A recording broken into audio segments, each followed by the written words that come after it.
Pendengar dan pemirsa Radio Republik Indonesia Semarang, berjumpa lagi bersama saya Rosi.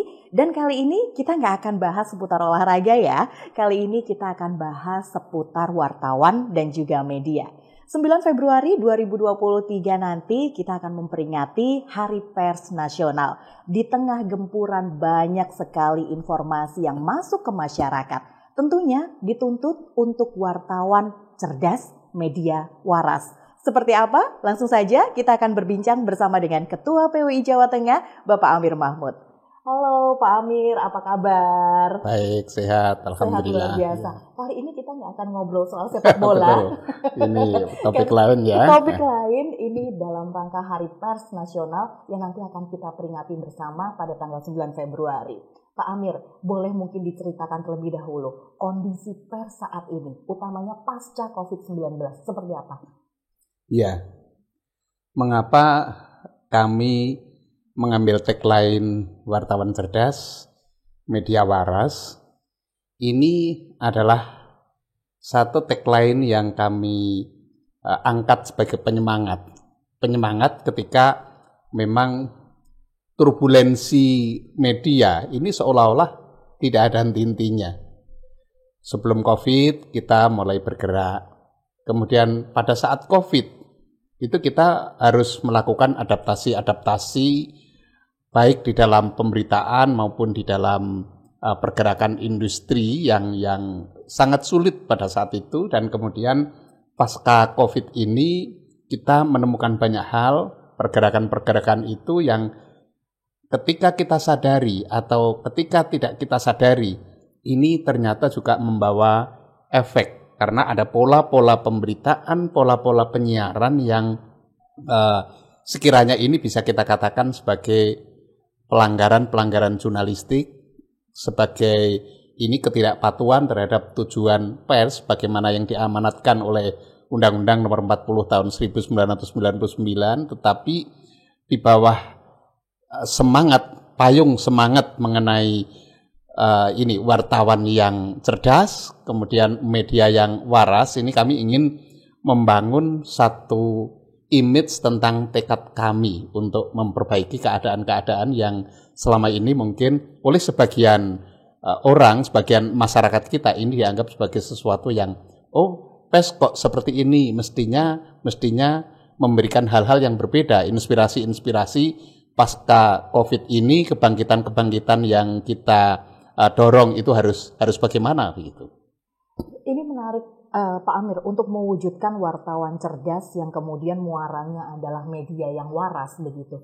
Ini pada saat rekrutmen wartawan, apakah memang sudah ditekankan bahwasanya skill, kemampuan itu memang harus diarahkan pada sesuatu yang sesuai dengan koridor? Ataukah mungkin itu kemauan dari wartawan sendiri? Dalam artian tergantung pada karakter masing-masing atau seperti apa Pak Amir?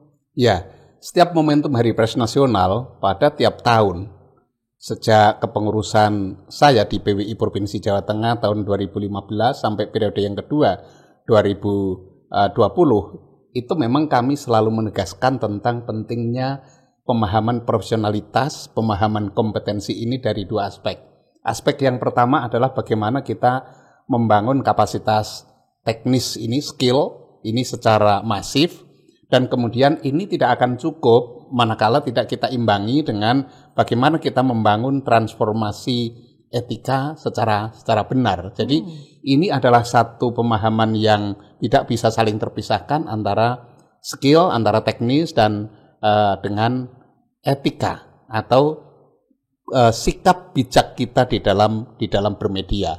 Nah, ini tentu refleksi ini akan menjadi semacam semacam gaung yang mengingatkan kita. Harusnya kita meningkatkan kapasitas sumber daya wartawan ini menjadi sesuatu yang tidak bisa ditunda-tunda lagi oleh setiap organisasi profesi kewartawanan.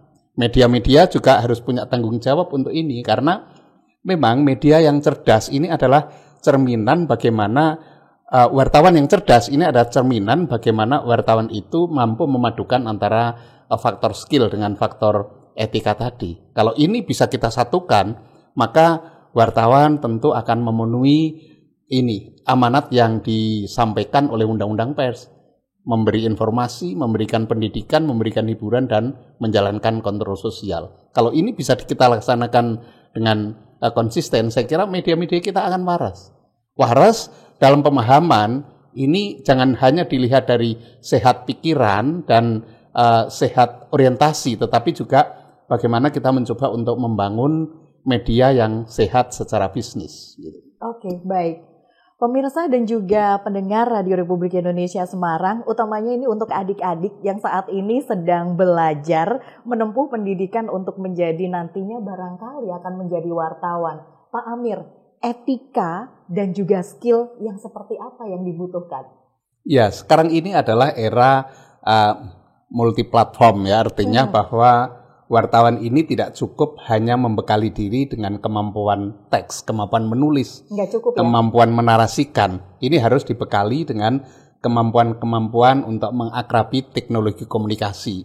Ini adalah satu era tuntutan yang tidak bisa ditawar-tawar oleh wartawan sekarang. Tetapi bahwa basis pemikiran jurnalistik ini adalah menyampaikan pesan, itu juga kenyataan lain, realitas yang juga ini sejarahnya, dari perkembangannya.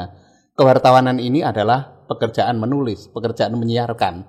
Jadi kemampuan untuk bagaimana kita mengumpulkan bahan, bagaimana kita mengolah bahan, bagaimana kita menyajikan bahan untuk menjadi sesuatu yang memang ini enak untuk dibaca, enak untuk didengar, enak untuk disaksikan kalau itu di media-media audiovisual. Ini saya kira adalah tuntutan lain, tuntutan dasar bahwa memang kita tidak bisa menafikan, kita tidak bisa pula menepikan persoalan kemampuan menulis, kemampuan untuk meracik teks ini secara bagus. Ini di perguruan tinggi, saya juga banyak mengingatkan ini. Oke, seberapapun perkembangan platform teknologi informasi, jangan sekali-sekali meninggalkan kemampuan untuk menyusun teks ini, karena itu adalah hakikat jurnalistik ada di situ. Kayaknya kita harus ambil berapa SKS ya untuk dapat materi Pak Amir. Tapi ini free, Anda cukup menyaksikan YouTube RRI Semarang saja mendengar kita sudah dapat banyak ilmu dari Ketua PWI Jawa Tengah. Tapi ada lagi nih Pak Amir, PWI Jawa Tengah, apa yang dilakukan peran dari PWI Jawa Tengah untuk mencerdaskan teman-teman wartawan yang tergabung di PWI? Biasanya adakah semacam pelatihan rutin atau mungkin ada kegiatan yang seperti apa ini yang dilakukan PWI?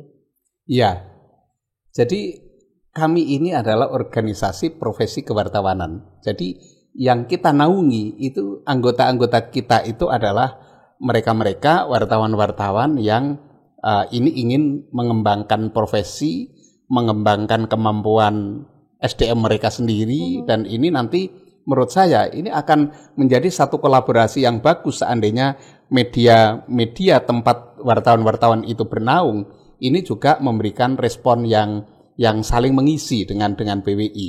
Selama ini yang kami gencarkan sejak 2015 ini adalah uji kompetensi wartawan. Oh iya. Uji kompetensi wartawan hingga tahun ke-7 kepengurusan ini itu kita sudah 26 kali menyelenggarakan di berbagai daerah, bekerja sama dengan berbagai mitra kerja. Ada juga yang dilaksanakan ini secara mandiri oleh PWI, tetapi ini adalah satu proses, satu cara untuk menunjukkan tekad kami bahwa kami ingin mengembangkan satu sistem yang kami rumuskan di dalam 3 matra ini sesungguhnya. Matra yang pertama ini adalah bagaimana kita ingin melihat karya-karya wartawan, produk-produk jurnalistik yang dihasilkan oleh kawan-kawan anggota kami, anggota PWI ini adalah produk yang dipercaya oleh masyarakat. Nah, pertanyaan berikutnya, matra yang kedua, kalau kita ingin menghasilkan produk yang dipercaya oleh masyarakat, itu harus produk yang bagaimana? Tentu produk yang akuntabel, produk yang dapat dipertanggungjawabkan. Nah, pertanyaan berikutnya, produk yang dapat dipertanggungjawabkan itu yang seperti apa?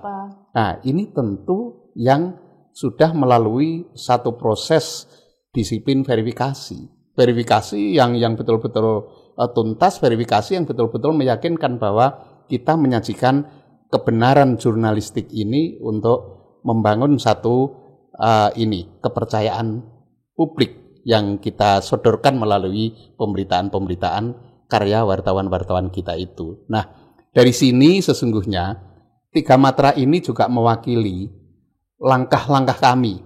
Tadi ada UKW, kemudian ada yang namanya orientasi kewartawanan. Orientasi kewartawanan ini adalah salah satu program yang memang diamanatkan oleh peraturan dasar, peraturan rumah tangga PWI. Ini untuk meningkatkan kemampuan sumber daya manusia PWI ini di dalam penyiapan mereka menjadi calon-calon anggota. Untuk menjadi calon anggota PWI harus melalui proses ini, orientasi kewartawanan. Di situ mereka dikenalkan tentang perkembangan media sekarang ini. Bukan perpeloncoan, bukan ya Pak? Bukan. Ini justru malah membekali secara intelektual dan penghayatan profesi. Satu, itu perkembangan teknologi media lewat konvergensi media itu kita sampaikan. Supaya calon-calon wartawan ini juga melek perkembangan begitu. Kemudian yang kedua, mereka diberi bekal tentang ini loh PWI seperti ini, kalau kamu ingin menjadi anggota PWI, syaratnya seperti ini, ketentuan-ketentuannya seperti ini. Kemudian juga kami sampaikan daya tarik ketika mereka ini menjadi anggota PWI, apa yang akan mereka temukan di organisasi profesi ini. Kemudian yang tidak kalah pentingnya adalah pendalaman kode etik jurnalistik. Karena ini adalah jiwa wartawan. Tadi saya katakan bahwa ini ibarat satu keping mata uang yang tidak bisa saling terpisahkan antara skill dan etis tadi. Ya, ini yang kami berikan bekal orientasi kewartawanan, belum lagi kegiatan-kegiatan yang sifatnya itu sosialisasi seperti bagaimana kita memahami undang-undang pers, bagaimana kita memahami aturan-aturan Dewan Pers, dan kemudian juga ada kegiatan-kegiatan lokakarya, kemudian juga ini diskusi-diskusi kelompok yang ini adalah bagian cara kami untuk mendorong peningkatan kesumberdayaan kawan-kawan kita. Oke, baik. Pak Amir, tapi kan PWI itu bukan hanya melihat dari lingkup PWI saja, tapi kan juga memonitor teman-teman wartawan meskipun barangkali tidak tergabung di kepengurusan misalnya, tetapi kan monitor itu tetap dilakukan kan Pak. Sejauh ini bagaimana PWI kemudian melihat media-media begitu, apakah mereka juga sudah ada di koridor untuk mengupgrade skill dari teman-teman wartawan yang bernaung di mereka ini, di media ini? Ya, kita mengamati karena sesungguhnya yang kita amati ini bukan hanya wartawan-wartawan yang tergabung di PWI. Kita juga mengamati produk-produk jurnalistik yang kita anggap, oh ini kok seperti ini kok ada masalah. Ini menjadi bahan kajian kita. Menjadi bahan kajian, itu juga kita sampaikan sebagai contoh-contoh persoalan di dalam kegiatan-kegiatan orientasi kewartawanan, diskusi-diskusi kelompok dan seterusnya. Karena dari persoalan-persoalan itu kita jadi tahu, menemukan satu titik temu sebenarnya ini sedang terjadi apa misalnya. Pemberitaan sekarang ini cenderung mengabaikan kode etik jurnalistik. Itu banyak sekali kita temui itu, dan ini adalah tren media-media siber kita. Ini saya lihat sebagai satu tren yang sering saya katakan begini. Media-media kita itu ibarat punya dua wajah. Wajah yang pertama itu adalah wajah yang ketika patuh kepada tujuan media berdasarkan undang-undang pers dan patuh pada kode etik jurnalistik. Oh, ini mereka menampilkan wajah malaikat. Nah, ideal. Tetapi sebaliknya, ketika media-media kita itu menampilkan hal-hal yang melanggar kode etik, pornografi, kemudian juga SARA terutama, SARA ini yang paling mengerikan. Nah, saya tidak bisa menyebut lain kecuali media kita ini menampilkan wajah iblis. Jadi ada malaikat versus iblis di dalam kemungkinan penyajian media kita. Saya menyebut ini adalah kepribadian ganda di media kita yang sering muncul begitu, karena memang ada faktor-faktor pendorong. Misalnya yang sekarang ini di media siber kan kecenderungan untuk ini meningkatkan viewers ya, meningkatkan viewers, kemudian menciptakan berita-berita yang mendorong orang untuk kepo, orang untuk penasaran dan kepingin mengklik. Ini mengakibatkan sensasi-sensasi itulah yang mereka angkat. Satu, hal-hal yang sensitif terkait dengan sara, dengan agama, itu di blow up sedemikian rupa karena ini gampang membuat orang penasaran. Pornografi tentu saja itu adalah elemen-elemen purba manusia yang digali dan kemudian ini disodorkan supaya calon-calon pengklik ini tertarik untuk mengikuti itu. Belum lagi ada kepentingan-kepentingan politik yang kadang-kadang ini juga kita tahu ini menumpangi media-media tertentu kan juga tidak sedikit yang kemudian mencoba untuk mengeksploitasi konflik-konflik politik ini sedemikian rupa melalui judul, melalui isi yang kadang-kadang ini seperti mengadu domba, menciptakan polarisasi. Ini yang perkembangan itu yang kita lihat. Pas saya juga mau tanya Pak Amir, 2024 kita akan masuk dalam tahun yang ini juga krusial bagi wartawan untuk memberitakan tentang bagaimana proses demi proses menuju ke pemilihan umum begitu.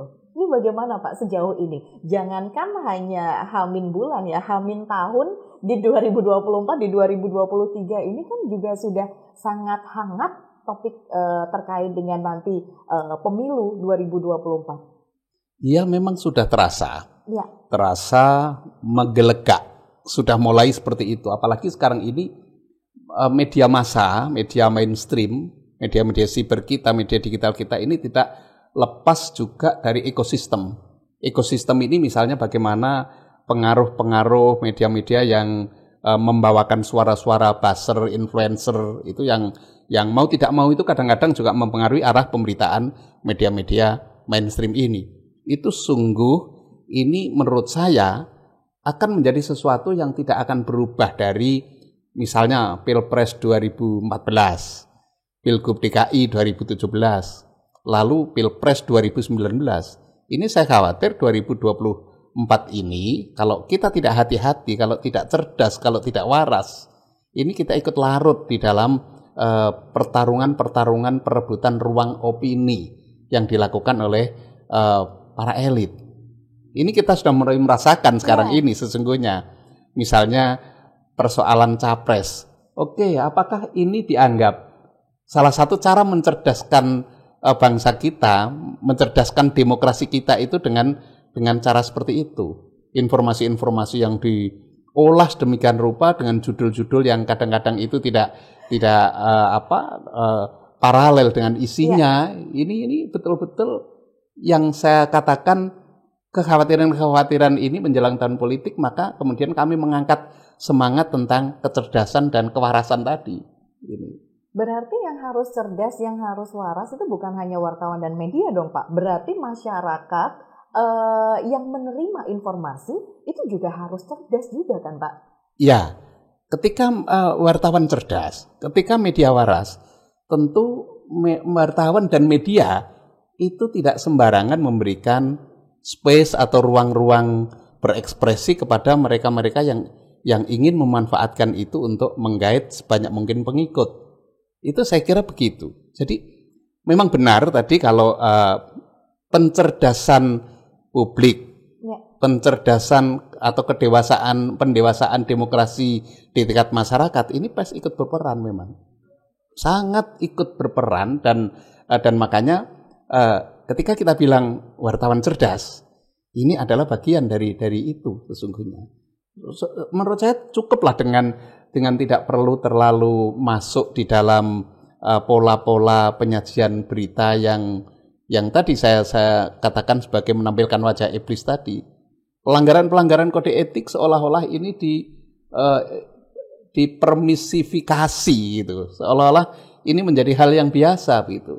Kalau ini jiwa jurnalistik, mestinya ini harus ada pengetatan sikap kita menjadi lebih bijak dan seterusnya. Ini untuk menghindari kemungkinan masyarakat menerima informasi yang salah, informasi-informasi yang memprovokasi, informasi-informasi yang akan membawa ke tendensi tertentu ini. Baik, Pak, ini kembali lagi soal profesi wartawan ini. Wartawan itu kan biasanya punya latar belakang pendidikan yang mungkin saja tidak relate, atau katakanlah tidak ada mata kuliah yang mungkin seperti diajarkan Pak Amir di perguruan tinggi. Tapi sebenarnya itu berpengaruh tidak sih Pak terhadap pemberitaan, kemudian sistem penulisan, sistem penelaporan seorang wartawan untuk disampaikan kepada masyarakat, latar belakang pendidikan? Saya kira tidak ada hubungannya, karena begini, ada lulusan IPB misalnya ya, itu yang menjadi wartawan olahraga dengan cukup bagus, kompeten misalnya. Saya berlatar belakang pendidikan hukum, tetapi lebih menekuni misalnya berita-berita olahraga dan seni budaya, pariwisata misalnya. Kemudian juga ada anak-anak lulusan komunikasi, lebih menekuni bidang-bidang ekonomi atau politik. Itu saya kira yang terpenting itu adalah bagaimana pergerakan profesi ini mulai dari generalis ke spesialis ini yang akan menentukan. Generalis karena ketika mereka menjadi wartawan pertama kali tentu tidak langsung saya akan memilih bidang ini. Tidak seperti itu. Tapi redaktur itu akan menempatkan kamu ditugaskan di sini, kamu ditugaskan di sini. Nanti pada tahun atau bulan tertentu sudah dipindah bidang, tapi pada saat nanti dia berkembang terus di dalam perputaran bidang itu akan terlihat dia paling menonjol di bidang apa. Ini akan mulai membentuk spesialis. Spesialis itu akan lebih diperkuat dengan bagaimana memberi kesempatan wartawan ini untuk berkembang. Kamu mempelajari ini, kamu beli buku ini, kamu langganan media ini, majalah-majalah ini, buku-buku ini. Sehingga nanti mereka ini akan menjadi semacam pakar-pakar di bidang-bidang tertentu. Suatu ketika diundang diskusi sebagai narasumber, dia hadir dengan penuh percaya diri bahwa oh ini wartawan masalah-masalah internasional. Dia menguasai masalah Palestina dan Israel dengan ketat misalnya. Oh ini ahli di dalam sepak bola dunia misalnya. Oh ini ahli di dalam politik lokal misalnya. Itu akan ada pergerakan dari generalis ke spesialis. Inilah yang akan menentukan dibandingkan dengan latar belakang disiplin pada saat dia kuliah. Learning by doing. Seseorang dengan latar belakang pendidikan apapun ketika menjadi wartawan maka diharuskan untuk belajar dan belajar terus ya Pak Amir. Ya, memang belajar. Tidak terkotak di suatu sub ilmu begitu berarti. Ya betul, apalagi nanti lingkungan pergaulannya, ekosistemnya ini nanti akan ikut menentukan. Kalau dia menekuni bidang tertentu, mestinya dia ini juga mengenal lebih banyak orang-orang yang ada di lingkungan bidang itu, organisasi-organisasi yang ada di situ, dan semua infrastruktur yang memungkinkan dia berkembang. Apalagi misalnya kantornya makin banyak menugasi. Ini saya tugasi ke Piala Dunia misalnya, saya tugasi ke Asian Games. Kalau yang politik misalnya, oh ini saya tugasi untuk meliput G20 misalnya, sidang PBB dan seterusnya, yang kayak gitu itu yang saya kira nanti akan memberikan penguatan dan kemudian pengalaman dan kepercayaan diri bagi wartawan itu. Oke, baik. Ya. Pak Amir, ini kita memang harus terbatasi oleh waktu, sudah dikode ya untuk kita usai kali ini. Tapi Pak Amir, 9 Februari 2023, Hari Pers Nasional. Apa yang ingin disampaikan untuk pendengar dan juga pemirsa Radio Republik Indonesia Semarang? Ya. Silakan Pak Amir. Saya ingin profesi ini tetap dihargai sebagai sebuah profesi yang terhormat. Saya ingin profesi ini harus tetap dimuliakan oleh para wartawan sendiri, ekosistemnya, dan tentu saja pemuliaan, penghormatan, respek yang kita bangun ini memang betul-betul didasari oleh profesionalitas. Kalau kita ingin dihargai orang, kalau kita ingin orang respek kepada kita, kalau orang ingin betul-betul memahami martabat kita, maka kitalah yang antara lain harus membangun kemampuan kita betul-betul supaya kita itu betul-betul dihargai karena memang kompetensi kita. Baik, Pak Amir, terima kasih. Selamat Hari Pers Nasional 2023. Mudah-mudahan seluruh teman-teman wartawan ini juga semakin menjadi wartawan yang cerdas dan media yang waras. Pendengar dan juga pemirsa Radio Republik Indonesia Semarang, sekali lagi saya ucapkan untuk seluruh teman-teman di penjuru tanah air, selamat Hari Pers Nasional 9 Februari 2023. Mari kita bersama untuk meningkatkan kemampuan, skill, etika untuk menjadi wartawan yang cerdas dan pastinya media yang waras. Saya Rosi, pamit undur diri. Terima kasih.